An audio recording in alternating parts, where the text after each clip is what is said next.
Today, details are very important. Missing a detail here, a concept there, can change the overall view of anything. Now today, we're not taking a look at something complex, instead we're taking a look at a video game, and that video game is Black. That game has been very famous throughout the years, primarily for its awesome gun models. But what many seem to forget is just how good of a game it truly is, that it's not merely defined by its gun models. And today we're going to take a deep dive and see just why Black is an absolutely amazing game. Black was developed by Criterion Games and published by EA Games. Yeah, even EA Games used to be good back in the early 2000s. The game would be released in February of 2006, and February is my birthday month no less. And it was available for the Xbox Original and the PlayStation 2. The PS2 is the version we're looking at today. Black used the renderware engine that was developed by Criterion Software, and in the early 2000s it was a very popular game engine and was used by a wide variety of developers and was cross-platform. Black is a first-person shooter that drew inspiration from, or just bears some similarity to, number 1, Medal of Honor, and number 2, First Encounter Assault Recon. The shooting gameplay is most similar to Fear 1. It's a pseudo-cover-based affair with enemies that, while not super smart, or at least not as dumb as your average gaming journalist, and thus they will seek cover and can hit you from a distance, and their hits hurt. They can, however, take quite a few more hits than the Cloney Boys in Fear, and you will need to empty a shit ton of shots into them to finally bring them down. As this is a Modern Warfare-styled game, you'll only be facing human troops, but this is no bad thing, as Criterion ensured you face more than just the generic AK-wielding bad guy, and you'll even have what are effectively mini-bosses to fight, such as the RPG Man. He hurts bad, and he does not have to directly hit you to do damage, and the game loves to put him in hard-to-see places. Then you got the shield dude, and hand grenades are your friend when it comes to this guy. Snipers show up, and they don't have scope, glint, or lasers, so they are a big threat. Then you got the guys with saws, and they can shred you super fast. And finally, you have the single most dangerous enemy in the game, the cheeky breeky in a tracksuit with a shotgun. These guys take more hits than an M1A1 Abrams tank and will kill you in just a few shotgun blasts. They are what the Cyber Demon has nightmares of.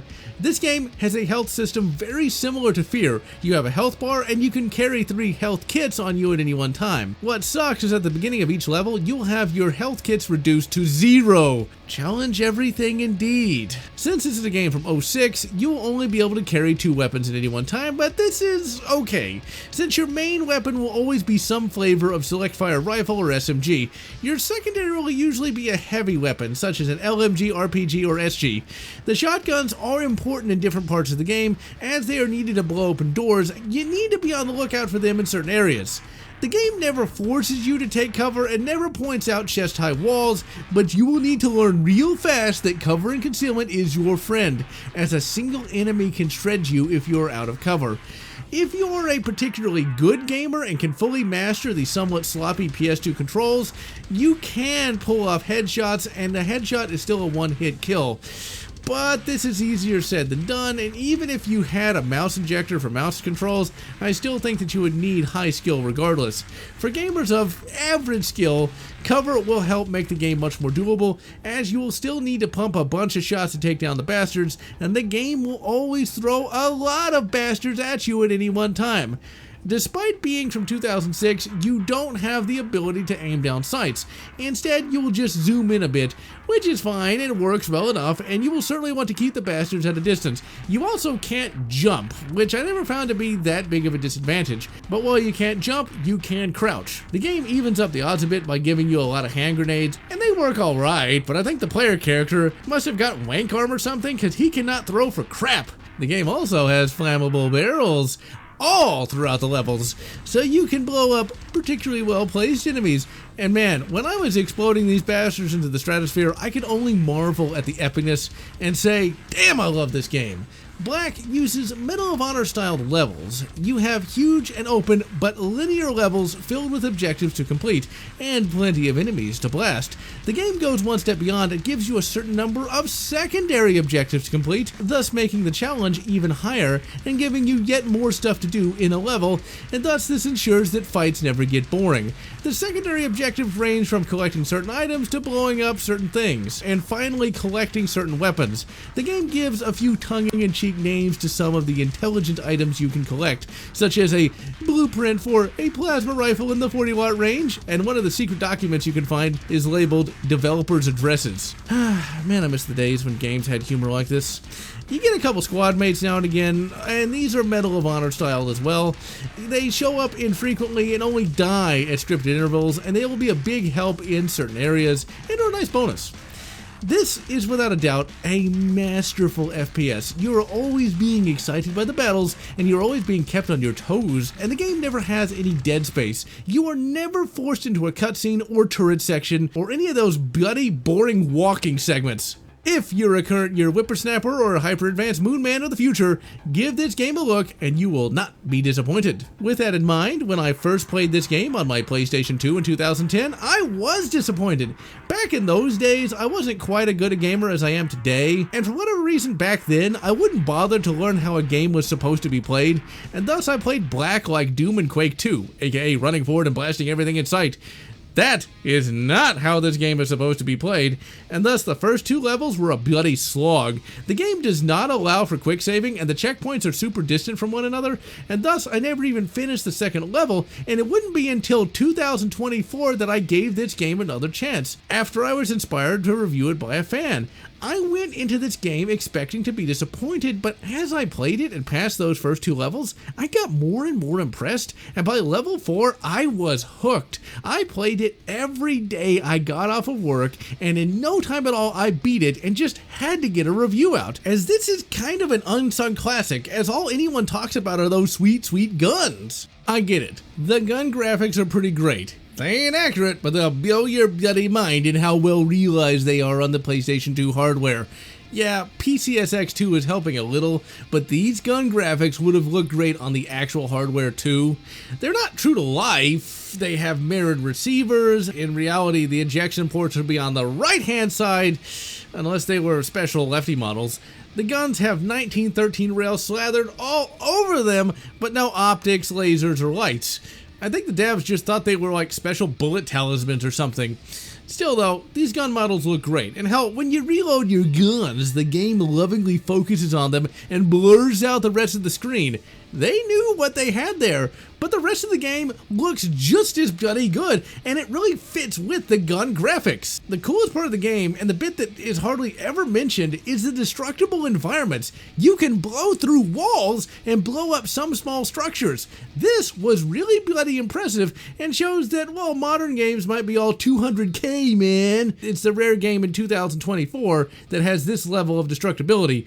And this makes an already amazing game even more so, as the bullets actually do damage to not only the enemies, but the environment as well. And speaking of the enemies, they are very well detailed, and their 3D models look amazing for the PlayStation 2, and could actually be mistaken for an early 360 game. The level textures look sexy, with only a few really glaring crappy PS2 textures to be found. For a game on the weakest console of that generation, the devs worked true techno sorcery. I'm playing this game via the aforementioned PCSX2 emulator, and I got weak 60 throughout, and the game was mostly stable. You're gonna want to use save states here and there, as sometimes you can get caught on walls, and sometimes the controls will just go nuts, and you'll get stuck staring at the ceiling. Other than that, I had no problems finishing the game. Controls for the game are, as stated earlier, kinda sloppy, although that could be due to emulation, and there is a little bit of delay in drawing a bead on an enemy, and it's due to this that the only way I beat the game was via sticking to cover, and your mileage may vary. Other than that bit of delay, the controls are laid out pretty good, and everything was where it needed to be. Oh, the sounds are true gun porn. The guns sound amazing and have actually been sampled off of some action films. There is some VA work, and all of that VA work is pretty good. Music is done by industry legend Michael Giacchino, and he brings his A game yet again again. Music is only heard in the dramatic moments, and most of the time you only hear the sounds of the bullets. The music of death, the Dread Symphony! The narrative of the game is told in these live-action full-motion video cutscenes. You play as Sergeant First Class Heller. He is a member of the U.S. Special Forces and is a high-speed, low-drag Black Ops operator. If you ever wondered what the title Black meant, it means Black Operations. And Black Operations are the off-the-book actions undertaken by the wonderful U.S. federal government. You are being interrogated by the State Department, and you are recounting your various Black Operations. The game can best be described as a critique of the first-person shooter Modern Warfare protagonist. Years before Spec Ops The Line would even be dreamt of.